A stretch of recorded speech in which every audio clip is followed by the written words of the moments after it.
दोस्तों, अमेरिका से महज 200 किलोमीटर की दूरी पर एक छोटा सा देश है जिसका नाम है क्यूबा, जिसका इतिहास और उसका वजूद शायद दुनिया के उन तमाम छोटे देशों की तरह होता जिससे दुनिया को कोई फर्क नहीं पड़ता।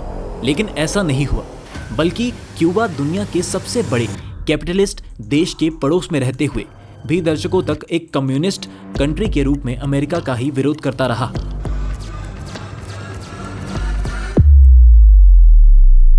और अमेरिका तमाम कोशिश करके भी ना तो क्यूबा में यूएस के विरोध को खत्म कर सका, ना ही दुनिया भर की तरह अपने पड़ोसी देश को कैपिटलिज्म और डेमोक्रेसी का पाठ पढ़ा पाया। ऐसा इसीलिए हो पाया क्योंकि इसी क्यूबा की धरती पर 13 अगस्त 1926 को एक बच्चे ने जन्म लिया।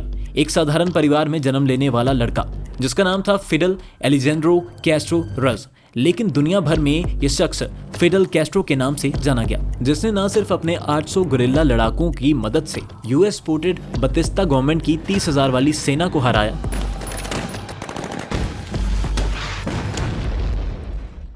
बल्कि 33 साल की उम्र में क्यूबा ने एक प्रेसिडेंट बने और 47 साल तक अमेरिका के नाक में दम करते हुए क्यूबा पर राज किया, जिस दौरान अमेरिका के 10 प्रेसिडेंट बदले गए, जिन्होंने CIA के मदद से क्यूबन डिक्टेटर कैस्ट्रो को 638 बार अलग अलग स्ट्रेटजी से मारने की कोशिश की। लेकिन हर बार फिदेल क्यूबा के सुपर हीरो की तरह बच जाते। लेकिन यही सुपर हीरो धीरे धीरे हीरो से सुपर विलन बनता गया और इतिहास में हर डिक्टेटर की तरह अपने विरोधियों को जान से मारना हो, जनता पर बिना सोचे समझे रूल्स एंड पॉलिसीज लगाना हो, अपनी सेना को मारने के लिए किसी और देश में भेज देना हो, यह सब फिदेल ने अपनी सत्ता में किया और वो धीरे धीरे अपनी ग्रे शेड वाली इमेज को ब्लैक बनाते गए। लेकिन आखिर ये हुआ कैसे एक आदर्शवादी क्रांतिकारी तानाशाह बन गया। वीडियो काफी इंटरेस्टिंग होने वाली है, इसलिए एंड तक बने रहिएगा।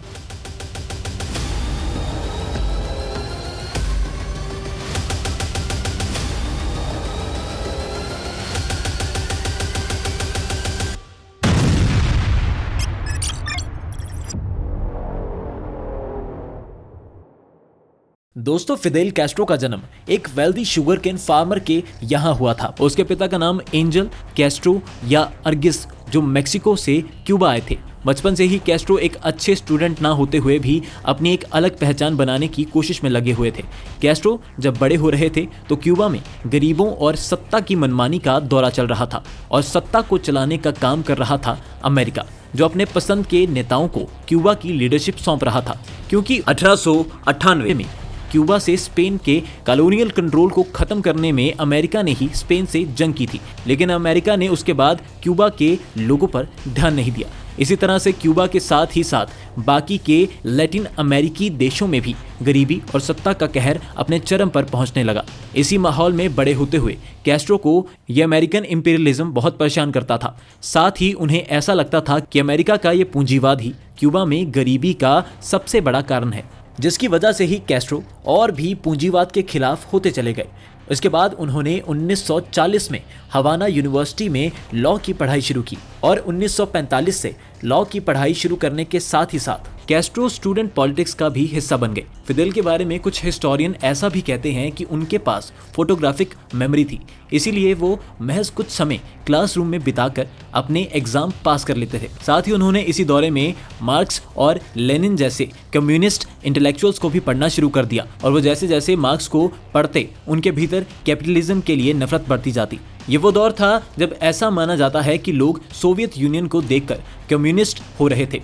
लेकिन फिदेल ने हमेशा कहा कि वो किसी एक्सटर्नल फोर्स से इंस्पायर्ड होकर कम्युनिस्ट नहीं बने, बल्कि क्यूबा की हकीकत और उनकी पढ़ाई ने उन्हें कम्युनिस्ट बनाया। देखते ही देखते फिदेल अपनी स्पीच की वजह से कॉलेज में पॉपुलर होने लगे, जिसके बाद उन्होंने स्टूडेंट यूनियन का इलेक्शन भी लड़ा, लेकिन वो हार गए। इसी दौरान कैस्ट्रो ने किसी तरह से 1950 में अपनी लॉ की डिग्री कंप्लीट की, वकील बने और फ्री में गरीबों का केस लड़ने लगे, जिस वजह से वो फाइनेंशियली काफ़ी कमज़ोर होते गए। लेकिन उन्होंने फ्री में केस लड़ना बंद नहीं किया। लेकिन अब समय आ गया था कैस्ट्रो का पॉलिटिक्स में उतरने का, जहां कैस्ट्रो कार्लोस प्रेयो सोकेरस, जो ग्रो के सक्सेसर थे, उनकी पार्टी के खिलाफ चुनाव लड़ने वाले थे। आपको जानकर हैरानी होगी कि जिस प्रायो के खिलाफ कैस्ट्रो पॉलिटिक्स में एंट्री ले रहे थे, वहीं आगे चलकर उनका सपोर्टर बना। अब ये हुआ कैसे, आइए समझते हैं। तो दोस्तों, कैस्ट्रो के साथ ही साथ क्यूबा के फार्मर प्रेसिडेंट जनरल फुल्गेंसियो बतिस्ता भी प्रायो के खिलाफ फिर से चुनाव में वापसी कर रहे थे। जिसके लिए कैस्ट्रो और बेतिस्ता इलेक्शन कैंपेन के दौरान मिले भी, लेकिन बेतिस्ता को पता था कि वो चुनाव नहीं जीत पाते।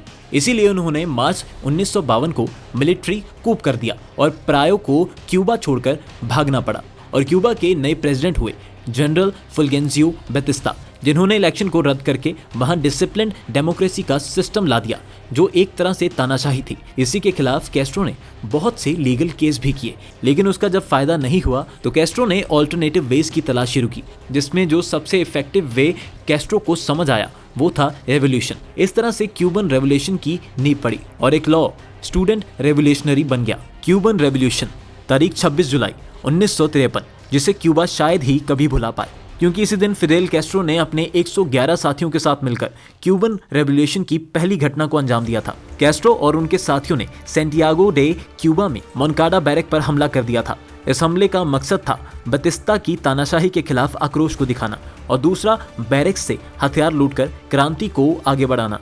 लेकिन यह हमला सफल नहीं हुआ और कैस्ट्रो अपने साथियों के साथ पकड़े गए, जिसमें कैस्ट्रो ने 70 से ज्यादा साथियों को मार डाला और कैस्ट्रो पर मुकदमा चला। इसी दौरान अब फिदेल ने अपने बचाव में दलील पेश करना शुरू किया तो वो 4 घंटे तक बोलते रहे और उन्होंने ही 26 जुलाई को द मूवमेंट नाम दिया, जो आगे चलकर 26 जुलाई मूवमेंट के नाम से क्यूबा में पॉपुलर हुआ। फिदेल के इस भाषण को मैनिफेस्टो की तरह पूरे क्यूबा में पढ़ा गया, जिसकी सबसे पॉपुलर लाइन ये थी, condemn me, it is not important, history will absolve me, यानी मेरी निंदा करो हमले के लिए, पर इतिहास मुझे हर अपराध से मुक्त कर देगा। लेकिन इस हमले की वजह से फिदेल को 15 सालों की सजा सुनाई गई। लेकिन 1954 में बेतिस्ता को लगा कि अब वो इतना मजबूत हो चुका है कि कोई भी विरोधी उसका कुछ नहीं कर पाएगा। इसीलिए उसने 1954 में अपनी इमेज सुधारने के लिए फिदेल कैस्ट्रो को आजाद कर दिया, जो बेतिस्ता की सबसे बड़ी भूल साबित हुई। आजाद होने के बाद कैस्ट्रो क्यूबा के बजाय मेक्सिको चले गए, जहां उन्होंने क्रांति को जिंदा रखने के लिए साथी जुटाने शुरू कर दिए और वहीं उनकी मुलाकात उनके सबसे करीबी दोस्त माने जाने वाले चे गुवेरो से हुई और दोनों ने मिलकर बेतिस्ता की तानाशाही के खिलाफ हमले की प्लानिंग शुरू कर दी।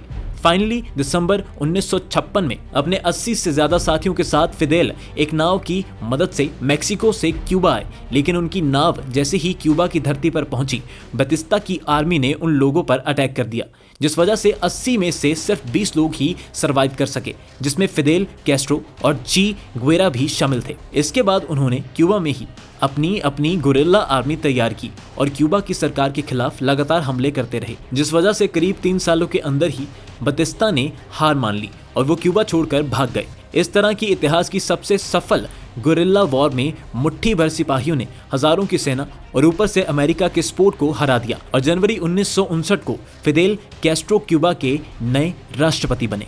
दोस्तों, सत्ता में आते ही फिदेल ने सबसे पहले देश में कम्युनिस्ट सिस्टम को लागू करने की शुरुआत की और जिन लोगों ने भी इसका विरोध किया उन्हें जेल में डाल दिया गया, उन्हें मार दिया गया। साथ ही कैस्ट्रो जब बेतिस्ता के खिलाफ लड़ाई लड़ रहे थे तो वो अमेरिकन मीडिया को अपने इंटरव्यू में यही कहते थे कि उनका कम्युनिज्म सोवियत यूनियन से अलग है, वो सोवियत यूनियन का सपोर्ट नहीं करते। इसीलिए अमेरिका शुरुआत में फिदेल की सरकार से उतनी नाखुश नहीं थी, लेकिन प्रेसिडेंट बनते ही वो रशिया से तेल इंपोर्ट करवाने लगे, जिस वजह से अमेरिका ने क्यूबा की इकोनॉमी को नुकसान पहुंचाने के लिए क्यूबा से शुगर एक्सपोर्ट बंद करवा दिया, जिस वजह से फिदेल को मौका मिला सोवियत के और करीब जाने का। इस तरह कोल्ड वॉर के इस दौर में क्यूबा और फिदेल अमेरिका के लिए आस्तीन के सांप हो गए थे। सोवियत संघ के करीब होती उनकी गवर्नमेंट से अमेरिका को यह डर लगने लगा कि एक तरफ जहां अमेरिका पर दुनिया के हर हिस्से से यूएसएसआर के असर को खत्म कर रहा है, तो वहीं उनके बगल में फिदेल यूएसएसआर को अमेरिका के खिलाफ काम करने के लिए जगह दे रहे थे। इसीलिए अमेरिका ने फिदेल के खिलाफ डेमोक्रेटिक रेवोल्यूशनरी फ्रंट के रेवोल्यूशनरीज को सपोर्ट करना शुरू कर दिया। ये वो लोग थे जो क्यूबा में कम्युनिज्म के अगेंस्ट थे और फिदेल को मसीहा की बजाय डिक्टेटर मानते थे, जिस वजह से 1500 रेवोल्यूशनरीज 17 अप्रैल को बे ऑफ पिग्स में क्यूबा की सरकार के खिलाफ विद्रोह करने के लिए आगे बढ़ने लगे। जिसकी खबर फिदेल को जब हुई तो उन्होंने 1500 लोगों को मार दिया और अमेरिका के साथ अपनी फॉर्मल दुश्मनी की शुरुआत कर दी और खुद एक क्रांतिकारी से तानाशाह में बदलने लगे। इस वजह से सोवियत क्यूबा को अमेरिका के खिलाफ हथियार के तौर पर देखने लगा। इसीलिए 1962 में फिदेल के क्यूबा में रशिया ने अपने नेवल बेस बनाकर वहां पर अमेरिका के खिलाफ अपनी न्यूक्लियर मिसाइल लगा दी थी। जब ये बात अमेरिका के राष्ट्रपति कैनेडी को पता चली तो उन्होंने क्यूबा पर अपनी मिसाइल टारगेट कर दी। फिदेल की नासमझी की वजह से और सोवियत से उनकी दोस्ती की वजह से अमेरिका और क्यूबा दोनों ही न्यूक्लियर वॉर के मुहाने पर खड़े हो गए थे। वो तो कुछ लीडर्स और ऑफिसर्स की बदौलत ऐसा नहीं हुआ और फाइनली ये वॉर रुक गई, लेकिन फिदेल नहीं रुके। वो एक तरफ जहां अपने देश में नए रिफॉर्म्स के जरिए इकोनॉमी और एजुकेशन को सुधार रहे थे, तो दूसरी ओर अपने विरोधियों की हत्या भी करवा रहे थे। ऐसा कहा जाता है कि चे ग्वेरा को भी बाद में फिदेल की पॉलिटिक्स पसंद नहीं आई और वो क्यूबा छोड़कर चले गए। उधर पूरे कोल्ड वॉर के दौरान अमेरिका कम्युनिस्ट देशों में डेमोक्रेसी लाने के हर प्रयास में लगी हुई थी, लेकिन फिदेल अमेरिका से लड़ने के नाम पर देश में डिक्टेटरशिप को बढ़ाने में लगा था, जिसे आइए थोड़ी डिटेल में समझते हैं। 1963 से 1970 तक फिदेल ने UMAP नाम का एक प्रचार का कंसंट्रेशन कैंप बनाया, जिसे खासकर क्यूबन कम्युनिज्म के विरोधी होमोसेक्सुअल, पायरेट्स और किसी भी व्यक्ति के लिए था जो कम्युनिस्ट आइडिया के हिसाब से नहीं चलता था। क्यूबा में हजारों लोगों को कई सालों के तक के लिए इस कैंप में भेजा जाने लगा, जिसमें सबसे ज्यादा होमोसेक्सुअल्स को प्रताड़ित किया जाता था।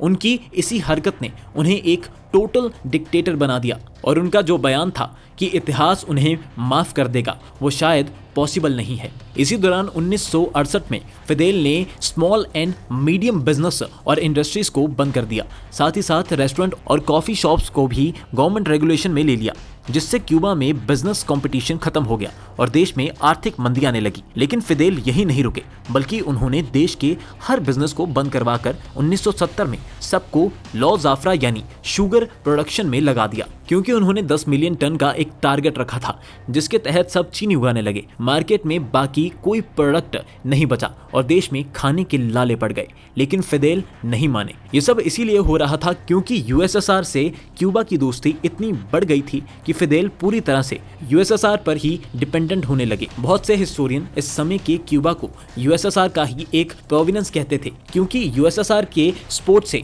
फिदेल अपने पॉलिटिकल अपोजिशन को पूरी तरह खत्म करने में लग गए। इसी के बाद 1976 में फिदेल ने कॉन्स्टिट्यूशन को पूरी तरह से बदलकर उसे कम्युनिस्ट कॉन्स्टिट्यूशन बना दिया, जिसके विरोध में बहुत से लोग थे, लेकिन उनकी आवाज दबा दी गई। अपनी मनमानी हरकतों की वजह से देश में उनकी इमेज खराब होने लगी, जिसमें सबसे बड़ा रोल निभाया हजारों क्यूबन सैनिकों को अंगोला वॉर पर भेजने ने। 1980 के दौरान ही फिदेल ने क्यूबाई सैनिकों को अंगोला भेजा, बिल्कुल उसी तरह जिस तरह उन्होंने वियतनाम, लीबिया, कांगो, निकारागुआ जैसे देशों में कम्युनिज्म की लड़ाई लड़ने के लिए भेजा था। लेकिन अंगोला में बहुत से क्यूबन सैनिक मारे गए, वो भी एक ऐसे देश के लिए जिसके बारे में उन्हें कुछ पता भी नहीं था। फिदेल कास्ट्रो और सोवियत के करीबी ने ही उन्हें हमेशा अमेरिका के लिए एक खतरा बना कर रखा था।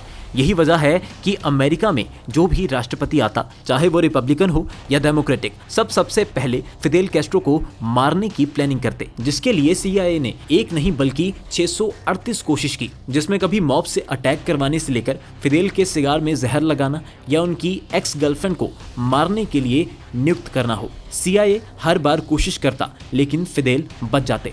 इस डॉक्यूमेंट में आप देख सकते हैं कि CIA कैसे फिदेल को मारने की कोशिश करता रहा, लेकिन अमेरिका का फिदेल को लेकर डर तब थोड़ा कम होने लगा जब USSR टूट गया और कम्युनिज्म की एक तरह से हार हो गई, जिस वजह से क्यूबा में आर्थिक संकट आ गया, भुखमरी और गरीबी बढ़ने लगी।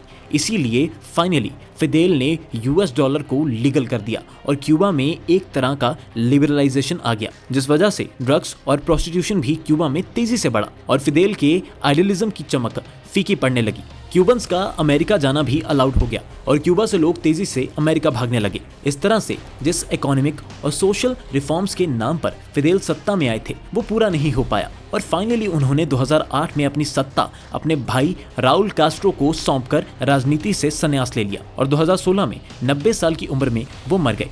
लेकिन मरते हुए उन्होंने अपने भाई से कहा था कि क्यूबा में मेरे नाम का कोई भी मॉन्यूमेंट ना बने, ना ही किसी सड़क या गली का नाम उनके नाम पर रखा जाए।